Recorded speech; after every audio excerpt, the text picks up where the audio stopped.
experiencing something you can't explain. Over decades, there has been an ongoing debate whether paranormal and ghosts are nonsense or true. Even forests and trees can be haunted by something, and over the years being plagued by mysterious deaths and unexplainable accidents. 3. Griffith Park, Los Angeles, California. Griffith Park has a few ghost stories hidden behind its popularity. According to legend, the park was once owned by a wealthy bachelor named Don Antonio Fellas, who lived there with his niece Petronilla in the mid-1800s. When the Don died of smallpox in 1863, he left the entire ranch to a local politician, and nothing for his niece. Petronilla, unpleased with the lack of inheritance, cursed the entire park, declaring, "The wrath of heaven and the vengeance of hell shall fall upon this place." Over the next few decades, horrible fate befell every subsequent owner of the property. Add to that some modern-day murders and satanic cult rituals taking place within the park's dense woods, and you have yourself one enigmatic tourist destinations. In the end, the curse of Dona Petronilla was fulfilled.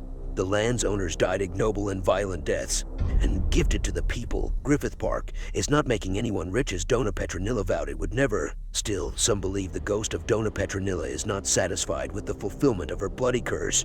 Her vengeful ghost is said to haunt the land, a lady in a white dress appearing to hikers and visitors over the years. Of all the supposed ghost sightings reported over the years, the lady in white is one apparition who appears more than any other. For many, it's appropriate that she would haunt the park because she is the one who famously cursed it.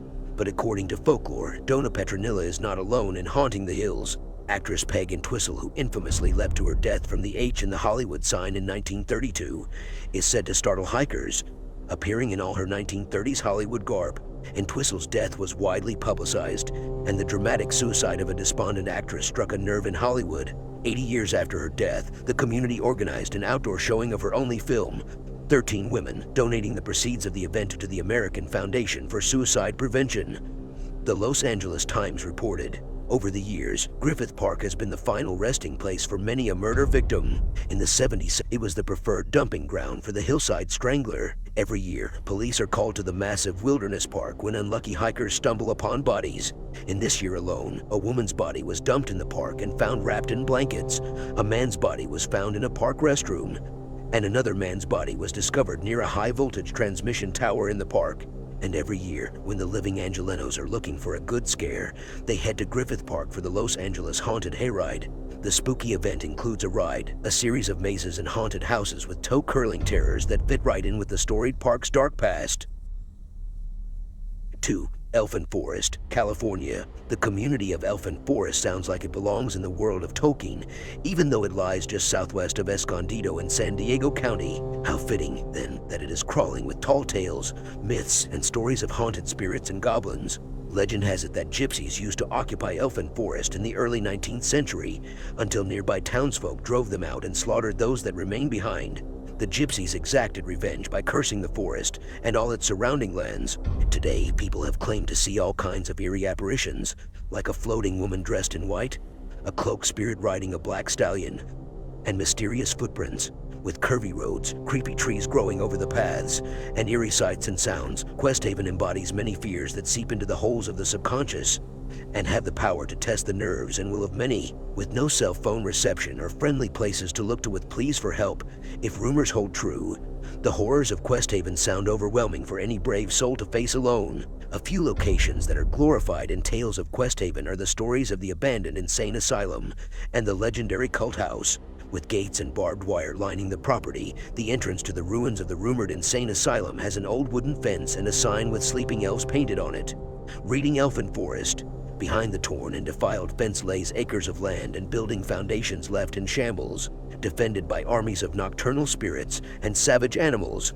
The danger of trekking across the depths of Questhaven sounds high from reported accounts of paranormal activity. As for the cult house, well, there are many mock Blair Witch videos that high schoolers and amateur filmmakers have endeavored to make on the supposed cult property, reporting scenes of nooses hanging from burned trees, broken bones and skulls crushed into the mulch and brush, unearthly cackles and noises flying around in the night air. The rumors have even fabled that when said filmmakers go back to review their footage, that there is just black static that fills the screen and curdling screams that sound off in the distance.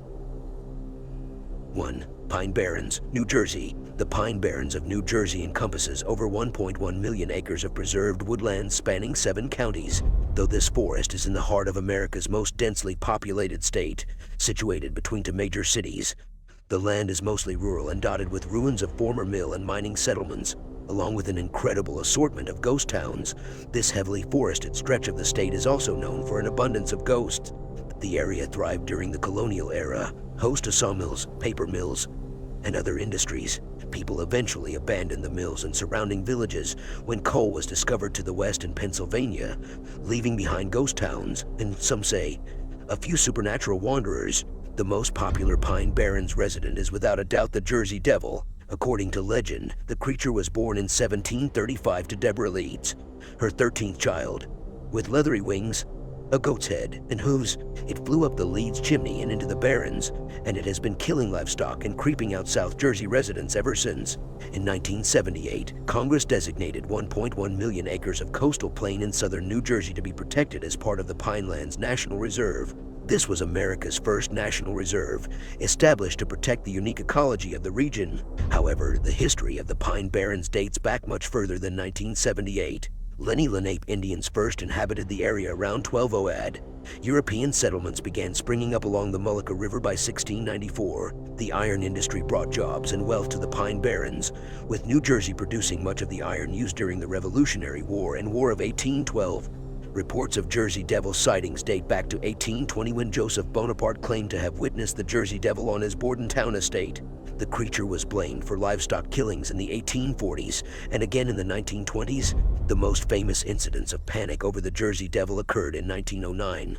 In the month of January, hundreds of sightings were reported along with attacks in Haddon Heights and Camden. Newspaper coverage led to widespread hysteria. A $10,000 bounty was put on the creature's head and schools were even closed for a short time. Of course, the Jersey Devil is only just the start. The ghost of a small boy is said to haunt the Atco area.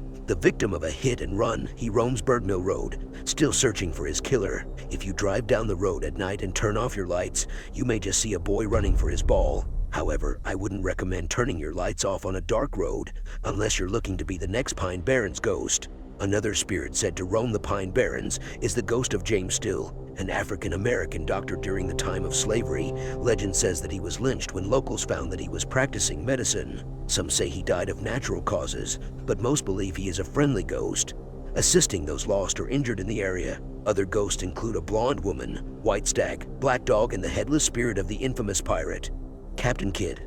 Of course, with the milling industry being incredibly dangerous, many spirits of maimed workers may linger on as well. Forests give much abundance in terms of food to every place it's in, but we can't avoid being given not just food, but haunting as well. Thanks for watching. If you want more scary stories, don't forget to subscribe to our channel, like this video, share the stories to your friends,